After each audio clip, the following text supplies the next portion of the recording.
Welcome to more of our after show to the Tamron Hall special, Hear Us Now, hosted right here on Good Housekeeping. I want to show you a viral video that I think some of you have seen, but it's still hard to process even after seeing it myself many, many times.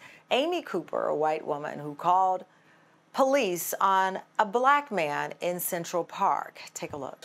Please don't come close to me. I'm taking pictures, calling the cops. Please call the cops. Please call the cops.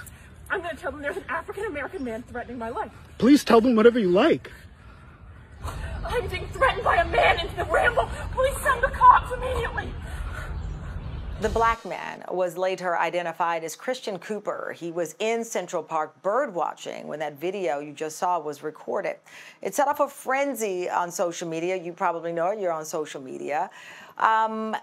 As a result, it also inspired a big conversation. Now, Amy Cooper has since apologized for the video. She posted an apology saying it was unacceptable, and I humbly and fully apologize to everyone who's seen that video, everyone that's been offended. But it was gut-wrenching, and it was another episode in what's being called the Karen phenomenon. And joining us now to talk about this part of the discussion on racism are two people I really enjoy speaking with. Austin Channing Brown, author of the book I'm Still Here, Black Dignity in a World Made for Whiteness, and her co-host of the Next Question web series, Jenny Booth Potter.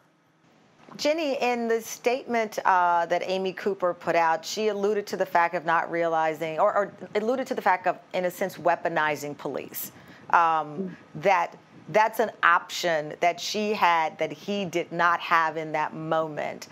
When you are talking with your friends, and listen, black people are not a monolith, and neither are white people. So I don't want you to speak for every white friend and white woman. I can't do that. But in your social, in your social circle of friends, is there a realization that you have the power to weaponize police against a black person?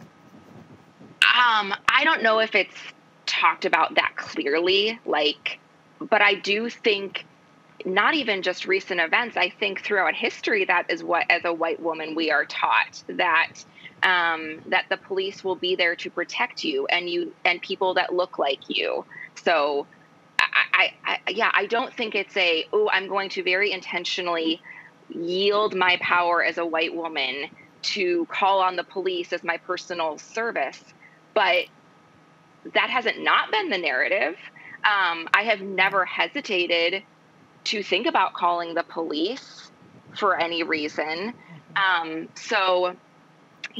don't think it's as overt or as intentional. And what I hope what's happening is through these conversations and through these videos that are caught is recognizing the stakes that are at play when you do invoke an institution like the police. Right. Well, I think also, Jenny and Austin, I'll get your take on this as well. I think part of it, as three women here talking from different backgrounds, and then a very similar connection, obviously, that we share, Austin, in our journeys as black women.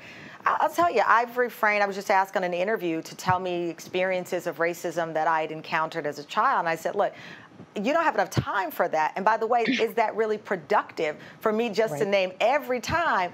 But there have been recent raw moments that I've shared with my friends and team, including one recently. I was walking my son and in a stroller, and a white woman yelled at me through her window, by the way, not wearing a mask, and did not know I had a hat on or whatever. My hair was naturally curly that day, and said, "You're on the wrong side of the street." Now, I was in a rural area at 7 a.m. in the morning, and she felt that she had the ability to chastise me in this way. Not, oh, be careful, I don't know if you're not in this, get on the other side, people go around this curve fast. She said, yeah, and just yelled. And if I can be very honest with you, I fantasized about catching up with her car. I mean, there was no red light, and good for her that there wasn't. There was no stop sign, because I kept thinking, what would I have said to her had I gotten to that corner where she just, and it was the aggression toward me that was so frustrating, Austin. That aggression is so acute. And the truth is, it should make you angry. Because that is an attack on your dignity. It's an attack on your personhood. It's an attack on your independence. It's an attack on your ability to decide where your body is at any given moment. And I think sometimes when we talk about the protests or how Black people react, we fault them for being angry. And the truth is we should be angry. Well, that's the thing I thought in that moment. I thought if I had jogged up to her car, I would have been the aggressor instead of the person who was yelled at. And by the way, a scary situation. I'm with my child and I'm walking, and from the rear of me, someone in a truck pulls up and yells at me. That would have been a frightening situation for anyone. And so, Jenny, that's the thing I think that was so striking to me that you talked about. You have, as Black parents, we have the talk with our children about life and what to expect. You've had another type of talk with your sons. Yeah, so I have two boys. They're 3 and 5. So my 3-year-old has no idea really what's going on in the world. And but with my 5-year-old, we are really starting. We're building on some foundations as a family. So I would say I'm not thinking about it as just the talk about, police brutality or racism. For us, it's a really ongoing conversation as a family. So in our family, when they were little, we started talking about inclusivity and diversity and representation and the beauty of that, because I want them to know that this is beautiful, that there is variety of how people look and experience the world. But obviously, as we're navigating just some really, really, really hard times and hopefully a turning point in our country's history, and taking our sons to protest for George Floyd, we've had to kind of navigate newer things with him in particular. So, we had a very hard conversation with him about that a Black man was killed because of the color of his skin by a police officer. And to watch your 5-year-old kind of, you're narrating and you're painting a picture of a world that he doesn't understand, and it really is conflicting with the world that he has been taught about so far. His first response was, but the police are supposed to protect us, and so having to say, you're right, they are. And that's why so many people are gathering, because this isn't the way that the world should be working. But to help create for him a knowledge that he can be part of challenging racism and working against it at an early age, I think is so important. We are friends with many families of color, and I want them to be having honest conversations. I don't want his Black friends to be telling him things, and for him to, he's not watching these videos. I want him to take their word for it, that when they say these things are happening to their communities. I think, because I want to get Austin to follow up on your point, Jenny, because a lot of people have talked about white friends calling, asking, can they help? And there have been memes of different people saying and I actually ended up getting a couple of calls from white friends. Are you okay? And at first I was like, what's going on here?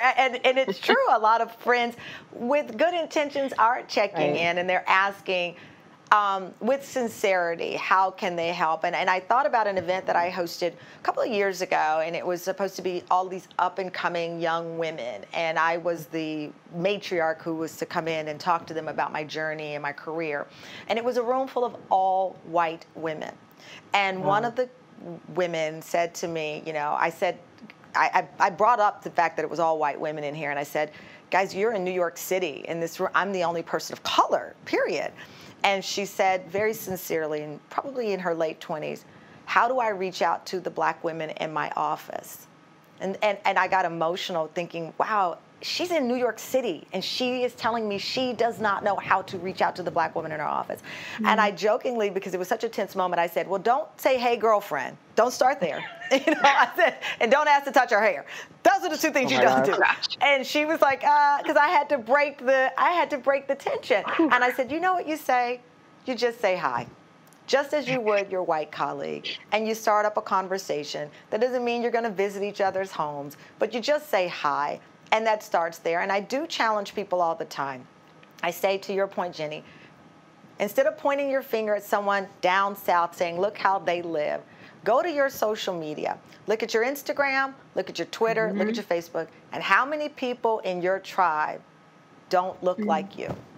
who have a different journey. Now, don't go out and collect friends of color. I am not saying that. But look at the diversity of even your white friends. Are all of your friends from the same academic background that you have? Are they all from the same neighborhood? Before we wag our fingers at people and say, look how they live down there. So I'll end it on this note, Austin. What do we say to our friends, our white friends who call and say, are you okay? What can I do?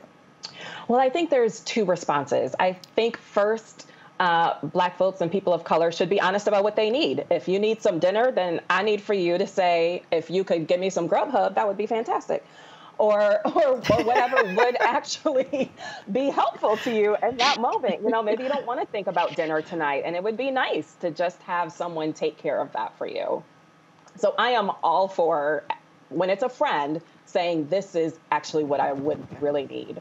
But when it comes to the question, what should I do? I think white people have to take responsibility for that question, because racism is embedded in every single system in the United States. So whether you're a teacher or a healthcare professional, whether you work in housing or finances, there's things you can do.